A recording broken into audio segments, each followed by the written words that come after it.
Alors ces plages où nous sommes ne sont pas sans me rappeler qu'au fond, Alphonse Allais est également l'inventeur de l'opération Paris-Plage que Bertrand Delanoë... Vous me surprenez là. Ah, mais ce ne sera pas la seule raison, je pense.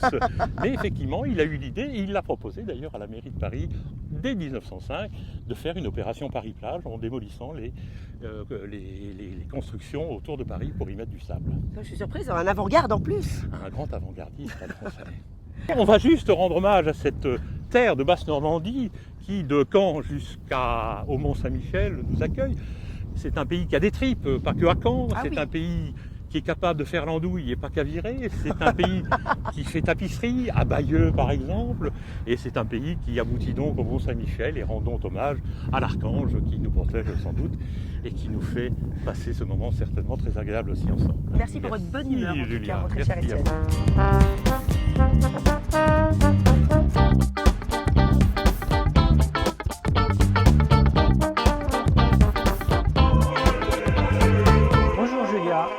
Bonjour Jean-Yves, je suis ravie d'être enfin avec vous aujourd'hui. Racontez-moi un petit peu l'histoire de ce musée. Alors ce musée est le plus petit musée de France et même du monde, un resto modeste, le préparatoire des potards Allais, enfin restauré, mais mieux potard que jamais, n'est-ce pas?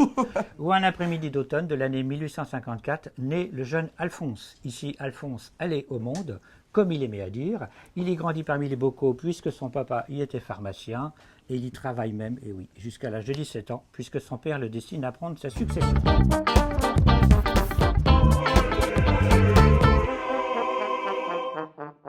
Nous sommes sur le vieux bassin de la ville d'Honfleur et j'ai l'immense privilège d'être accompagné de monsieur Philippe Davis, qui n'est autre que le président d'une association tout à fait particulière, l'AAAA. Mais qu'est-ce donc?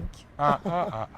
Eh bien, c'est l'association des amis d'Alphonse Allais, qui est une association dont l'objet est naturellement de promouvoir l'image, l'œuvre et l'esprit du maître. Alphonse Allais qui, comme vous le savez, est né à Honfleur. Tout à fait. Alors on trouve les premières traces de cette association AAAA en 1934. Et c'est à l'occasion du 80e anniversaire d'Alphonse Allais, qui le pauvre n'a vécu que 51 ans. C'est à cette occasion, en effet, qu'un groupe d'amis très proches d'Alphonse, à l'époque, a créé cette association. En 1954, 20 ans après, le célèbre dialoguiste Henri Janson a eu une idée tout à fait géniale, qui est de créer au sein de cette association un aréopage de personnalités très connues et naturellement tout à fait sympathisantes en regard d'Alphonse Allais. Et cet aréopage est devenu l'Académie Alphonse Allais. Donc nous avons une association dont le but, encore une fois, est d'organiser des événements pour promouvoir l'image et l'œuvre du maître, et une association qui peut s'appuyer sur un certain nombre de personnalités très médiatisées, ce qui nous permet, lorsqu'on organise des événements, naturellement, d'avoir sans doute toute la presse que nous souhaitons. Alors moi je serais curieuse, nous serions curieux d'avoir quelques noms forcément. Alors dans cette académie, il y a déjà 2 académiciens français. Qui sont-ils? Alain Decaux et René de Obaldia. René de Obaldia qui d'ailleurs a pour habitude de se présenter en disant qu'il est académicien Alphonse Allais et très accessoirement académicien français. Nous avons également un académicien Goncourt, Bernard Pivot. Et puis nous avons beaucoup d'auteurs, de comédiens, d'humoristes. Je vous cite en vrac Michel Leb, Popek, Marc Mercadier. Eh bien, mais quelle belle brochette de personnalités, dites-moi. Il y en a 75 aujourd'hui. Il y a des femmes, j'espère. Est-ce qu'il y a quelques femmes? Il y a quelques femmes, en effet. Il y a entre autres Virginie Lemoine, Marc Mercadier, Anne Romanoff. Et il faut bien convenir quand même que la majorité de la population de cet aréopage est masculin. Donc Alphonse n'aimait pas les peintres. Il disait qu'Honfleur serait une ville beaucoup plus charmante s'il n'y avait pas autant de peintres.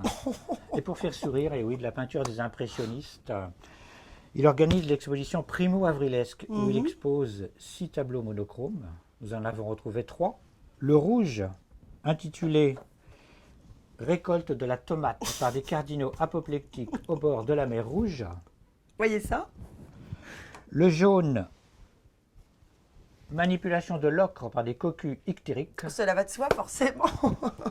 et le blanc, qui lui non plus ne manque pas de lyrisme, je crois, ses premiers... Oh pardon, je le présente à l'envers. Ah bah oui, attendez, c'est quand même beaucoup mieux dans ce sens-là. Bien sûr, Ça m'aurait troublé dans l'autre sens. bien sûr. Première communion de jeune fille anémiée partant de neige.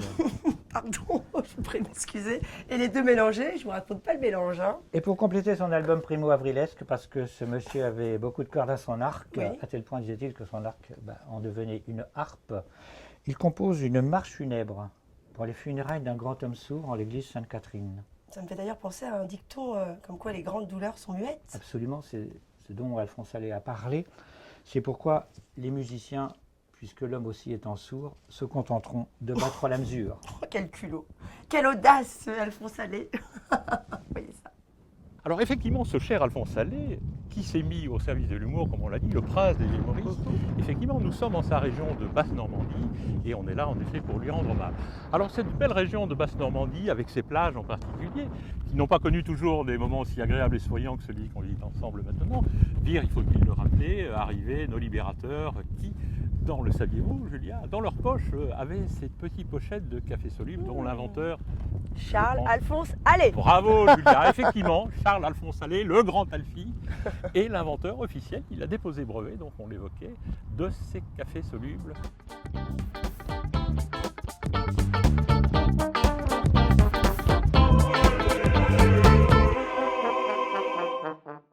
Alphonse Allais est quasiment pas enseigné dans les écoles. Et nous avons, il y a 3-4 ans, eu l'ambition de faire rentrer Alphonse Allais en Sorbonne. J'applaudis. Et nous avons organisé en effet une grande manifestation où bon nombre de nos académiciens ont lu des contes d'Alphonse Allais dans le grand amphithéâtre de la Sorbonne. Voilà un exemple qui a permis, grâce à nous, d'augmenter encore la notoriété de notre maître. Alphonse Allais, ce n'est pas simplement les calembours, ce n'est pas simplement les aphorismes que l'on connaît, qui pour certains sont des aphorismes extrêmement connus. Mais par exemple, les cimetières sont remplis de gens irremplaçables. Bon, ça, c'est Alphonse Allais. Mais nous avons aussi pour vocation de faire connaître l'œuvre, c'est-à-dire d'apprendre au public à lire des contes d'Alphonse Allais. Parce qu'un conte d'Alphonse Allais, c'est pas drôle en soi, le scénario n'est pas forcément drôle, mais c'est la façon dont il est écrit. C'est la grammaire, c'est les mots, c'est la construction. Il est souvent dit... tout à fait original. Pardon, il est souvent dit, dites-moi si je me trompe, concernant Alphonse Allais, qui est donc un poète, un humoriste, un écrivain, mais qu'il est vraiment peut-être le plus grand conteur de la langue française. Qu'en pensez-vous? Oui, j'en pense que du bien, mais il est clair qu'il a d'abord été en effet un immense conteur de la belle époque. Puisque Alphonse Allais, après avoir fait des études scientifiques dès l'âge de 20 ans, s'est intéressé à la littérature et a écrit. Et il a écrit ses contes, on le sait, essentiellement aux terrasses de café. Malheureusement devant des verres d'absinthe. Et le pauvre en est mort en fait à 51 ans. C'est bien regrettable. Mais Alphonse Allais écrivait des contes relativement courts de 2-3 pages, pas plus, parce qu'au bout de 2-3 pages de sa terrasse de café, il était dans un état qui ne lui permettait plus de continuer. Donc ce sont des milliers de contes, 2-3 000 contes, et qui paraissaient dans des journaux, comme ça se faisait à l'époque. Alors le journal du Chat Noir, bien évidemment, dont il a été rédacteur en chef, mais d'autres journaux. Le journal aussi. Le journal, le Sourire, etc. Oui, parce que d'ailleurs, il a très rapidement arrêté ses activités dans la pharmacie de son père et ensuite à Paris pour devenir journaliste, rédacteur en chef. Absolument, absolument. Et il a acquis une notoriété très importante de son vivant, bien évidemment, parce que les contes paraissaient tous les jours dans ces journaux. Et l'ouvrier parisien, sur l'Impériale, disait à son voisin, est-ce que tu as lu la dernière? La dernière, c'était la dernière histoire d'Alphonse Allais, le conte de ce matin. Alors Alphonse Allais était très sensible, une sensibilité presque maladive d'ailleurs, comme beaucoup d'artistes. Il disait n'admettre aucune forme de violence. Il ne voulait pas, par exemple, voir battre le beurre. frappait les bouteilles de champagne. Tous les soirs, il avait la fièvre quand la nuit tombe, de peur qu'elle se blesse. Il a écrit, mais combien de fois me suis-je penché pour la ramasser? Et comme il y avait des petites mouches qui faisaient des salissures au plafond de son appartement, des petites maculatures qu'on doit appeler aussi bien élevées que l'on soit, Des chieurs de mouches, vous voulez dire? voilà, sa sensibilité l'empêche de tuer, d'écraser ces mouches. Donc il prépare des petites boulettes avec du miel et du bismuth, Celle-ci, là? voilà, Mhm. pour constiper les mouches. D'accord, et quel était l'effet sur les mouches, les pauvres mouches? Bah, ça les constipait. Qu'est-ce que je te dis? Donc à Paris, pour faire sourire de la préciosité des grands musées, Alphonse ouvre son petit musée, un petit musée qui se compose uniquement de 3 objets. Ah, mais c'est un musée microscopique. Voilà, un musée, mais dont il est très fier, Ne le fâchons pas. à savoir le crâne de Voltaire enfant, le vrai morceau de la fausse croix du Christ et une tasse avec l'anse à gauche fabriquée spécialement pour l'empereur Ming qui était gaucher. Qui est cynique. Formidable. Alors, comble du comble, ironie de l'histoire concernant Alphonse Allais. J'ai ouï dire, dites-moi si je me trompe, que la veille de sa mort, il disait justement un bon mot, un aphorisme à son ami Jules Renard. Demain, je vais mourir. Non, ce n'est pas drôle, demain, je vais mourir. Et le lendemain, il est vraiment mort. D'une embolie pulmonaire d'ailleurs. Est-ce bien vrai? Alors, il quand même semblerait que ça incroyable. soit vrai, en effet. Et ça s'est passé à Paris, ça, par contre. Hein. Et en effet, il était quand même très, très malade. Et le 27 octobre 1905, ses médecins lui avaient demandé de conserver la chambre et d'être au repos, même plusieurs mois, parce qu'il était dans un état quand même très, très mauvais. Et lui, il n'a rien voulu savoir et a dit en effet à ses amis qui l'entouraient, Jules Renard était sans doute là, je vais mourir demain. Et il est mort en effet le lendemain à l'hôtel Britannia, rue d'Amsterdam, à Paris. C'est incroyable. Lui, il savait. Alors Alphonse Allais a rencontré Éric Satie au théâtre du Chat Noir, où était donné un théâtre d'ombre chinoise. C'était une énorme machinerie.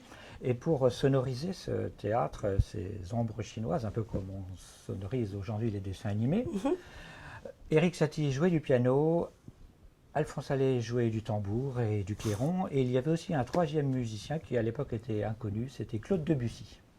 Permettez-moi de prendre un ton un peu officiel, Julia, pour vous parler de la préfecture du Calvados, où nous sommes, et de la région de Basse-Normandie qui nous accueille également.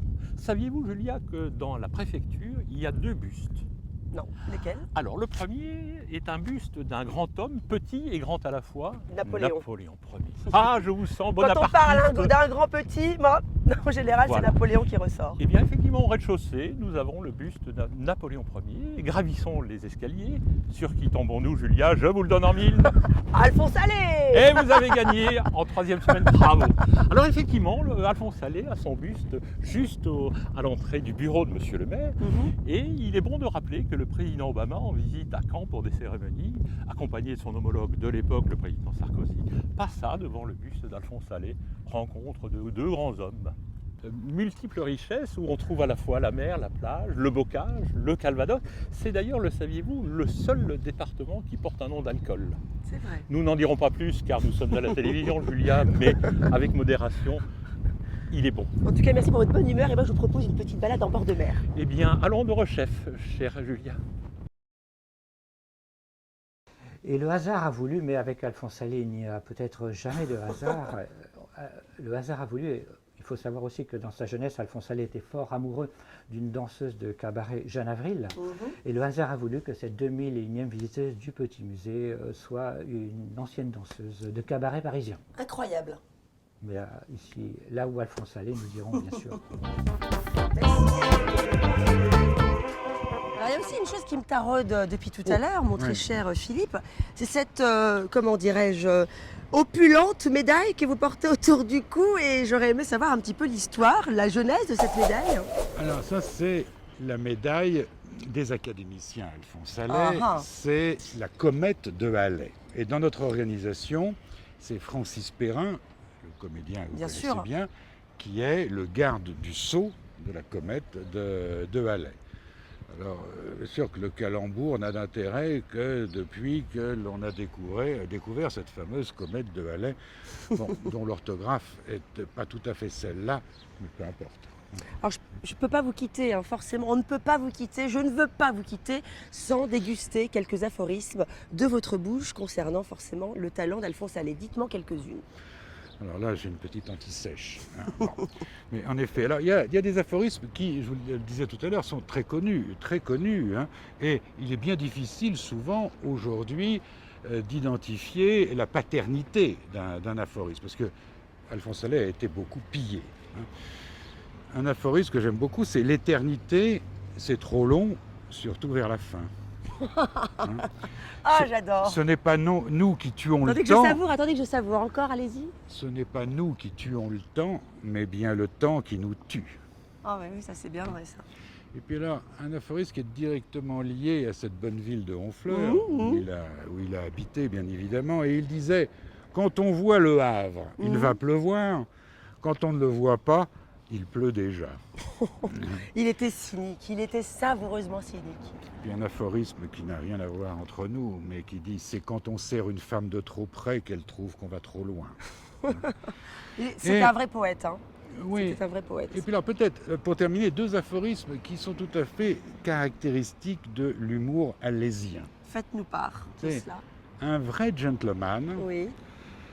se sert d'une pince à sucre, même quand il est seul. Oh. Et un tout dernier que j'adore, Allez-y. c'est « Je déteste la montagne, ça cache le paysage. » Oh, j'applaudis. Écoutez, j'ai été ravie de ce moment partagé avec vous. Je me permets de vous faire la bise, de vous embrasser. Tout ça n'était pas prévu.